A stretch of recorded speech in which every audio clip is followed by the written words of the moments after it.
আগের পর্বে আপনারা দেখেছেন হাওড়া থেকে কালকা ট্রেন জার্নির ভিডিও, আর এই পর্বে আপনাদেরকে নিয়ে যাব কালকা থেকে সিমলা পর্যন্ত টয় ট্রেনে করে। অনেকে সময়ের অভাবে এই জার্নিটা অ্যাভয়েডই করে, সে চণ্ডীগড় থেকে বা দিল্লি থেকে চলে যান সরাসরি সিমলা। আর যদি হাতে কিছুটা সময় থাকে তাহলে দেখে নিন আমার সাথে কালকা থেকে সিমলা ট্রেন জার্নি। 6টা 20 ট্রেনে আমরা এখান দিয়ে সিমলা পর্যন্ত 6টা 20 টয় ট্রেনে। তো টয় ট্রেন জার্নিটা তোমাদের সাথে শেয়ার করবো, দেখো কেমন লাগে। আশা করি ভালো লাগবে টয় ট্রেন জার্নি। তো এই জার্নিতে আমার হাতে থাকো, চলো দেখা যাক। সারা ট্রেন জার্নি করে খিদে পেয়ে যাওয়ায় আমরা চলে এলাম কালকা প্ল্যাটফর্মে এই দাদার ফুড কোর্টে। আর এই দাদার ফুড কোর্টে কোল্ড ড্রিঙ্কস থেকে শুরু করে সমস্ত রকমের খাবার দাবার পাওয়া যাচ্ছে। সেখান দিয়েই আমরা নিয়ে নিলাম একটা ডিম টোস্ট। খেয়ে এসে দেখি ইঞ্জিন লাগানো হচ্ছে ট্রেনের সাথে, তাই দৌড়ে চলে গেলাম সেটা কভার করতে।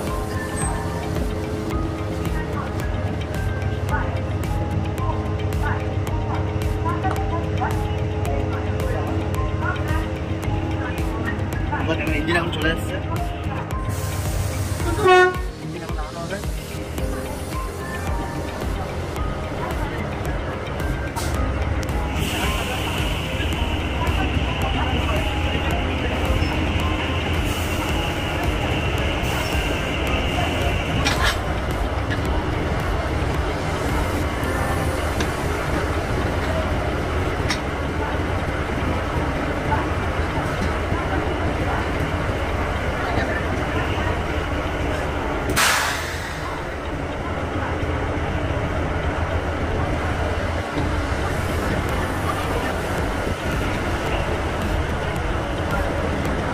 হ্যালো গাইস, তো চলে এসছে আমাদের ট্রেন দিয়ে দিয়েছে 5 নম্বর প্ল্যাটফর্মে।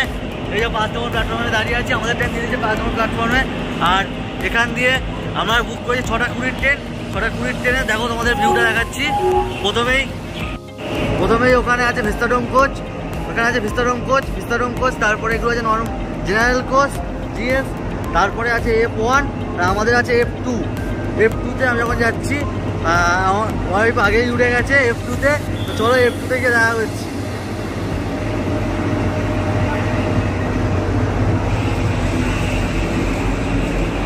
F1 আর এই যে F2 ফার্স্ট ক্লাসে বইগুলো খুবই সুন্দর কম্বিনেশন। দেখো ও উঠে বসে আছে ট্রেনে, উঠে বসে গেছে ও। আর এই যে দেখো কি সুন্দর কুপ সিস্টেম আছে, শুধুমাত্র এই ট্রেনটাতেই পাবে এই সিস্টেমটা। তো যারা এই ট্রেনটা বুক করতে চাও বুক করতে পারো। আর এই ফার্স্ট ক্লাসের ভাড়া পড়েছে 380 টাকা। খুব সুন্দর এক্সপিরিয়েন্স একটা, এখানে অনুভূতি নিতে পারো তোমরা।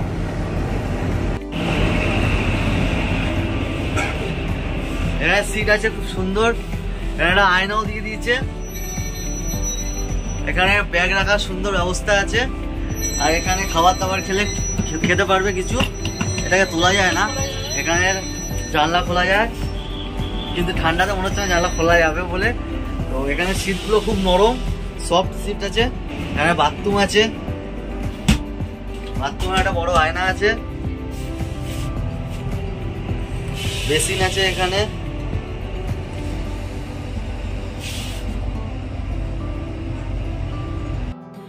এইসব ভিডিও করতে করতেই বাইরে এসে দেখি বাইরে সূর্যের আলো ফুটে গেছে।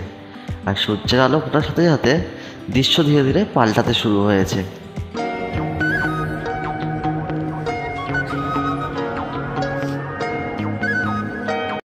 এইসব সুন্দর সুন্দর দৃশ্য দেখতে দেখতে কিছুক্ষণ পর আমাদের ট্রেন রওনা হলো কালকা ছেড়ে সিমলার দিকে।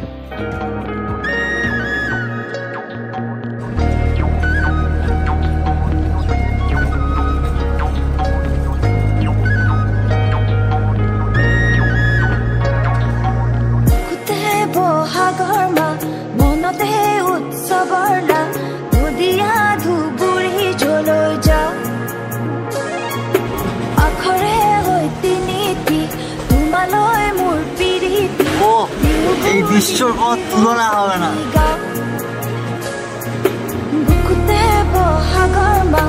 মনতে উৎসবর না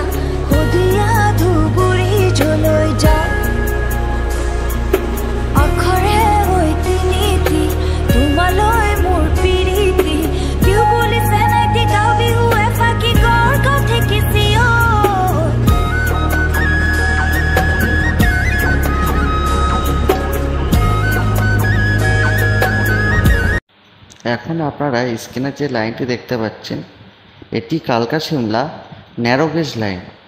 এই লাইনটি ব্রিটিশরা এই পথে যাতায়াতের সুবিধার জন্য এই লাইনটি তৈরি করেছিল।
এইভাবে চলতে চলতে আর প্রকৃতির সুন্দর দৃশ্য দেখতে দেখতে আমরা কিছুক্ষণের মধ্যে পৌঁছে গেলাম আমাদের প্রথম হল্ট ধরমপুর।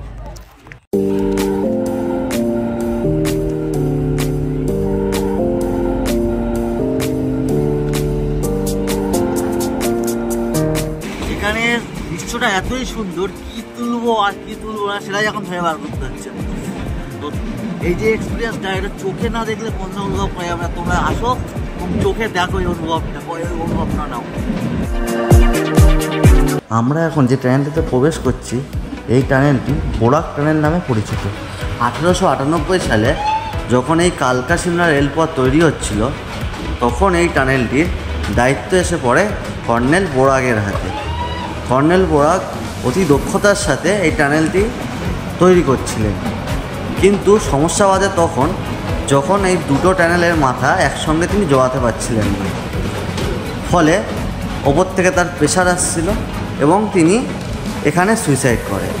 তারপর লোকেরা বলে এইখানে নাকি কোনো প্যারানর্মাল অ্যাক্টিভিটি দেখতে পাওয়া যায়, শুনতে পাওয়া যায়।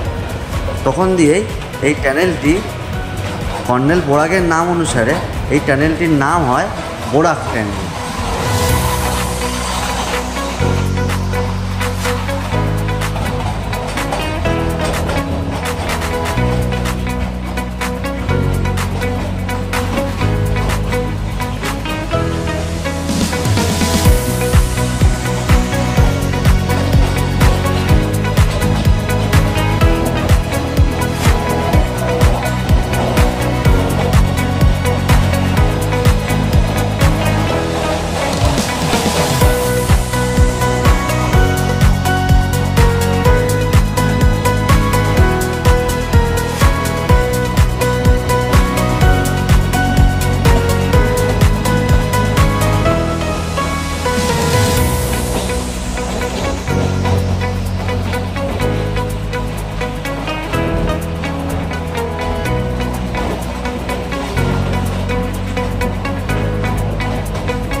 বোরাক টানেল পেরিয়ে আমরা এই মুহূর্তে এসে পৌঁছালাম বোরাক প্ল্যাটফর্মে।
আমরা এই মুহূর্তে পৌঁছেছি সোলান আমাদের দাঁড়িয়ে আছে।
ট্রেনের মধ্যে বসে বাঙালির খাই স্বভাবকে মেটানোর জন্য নিয়ে নিয়েছি চানা। তো এখান দিয়ে চানা নিলাম, এখন চানা খেতে খেতে যাবো।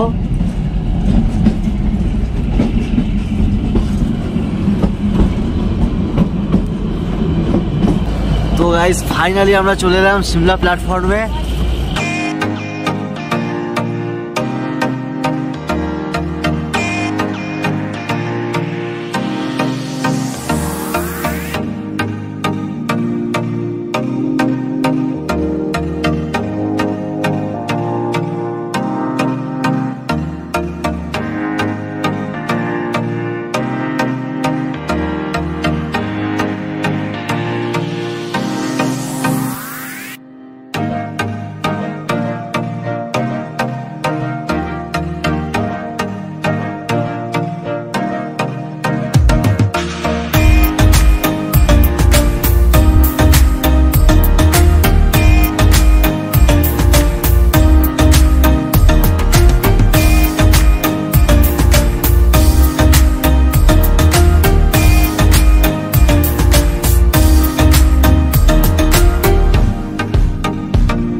আঁকা বাঁকা পথ চলতে চলতে অসংখ্য টানেল আর অসংখ্য ব্রিজ পেরিয়ে আমরা অবশেষে পৌঁছে গেলাম আমাদের গন্তব্য সিমলা।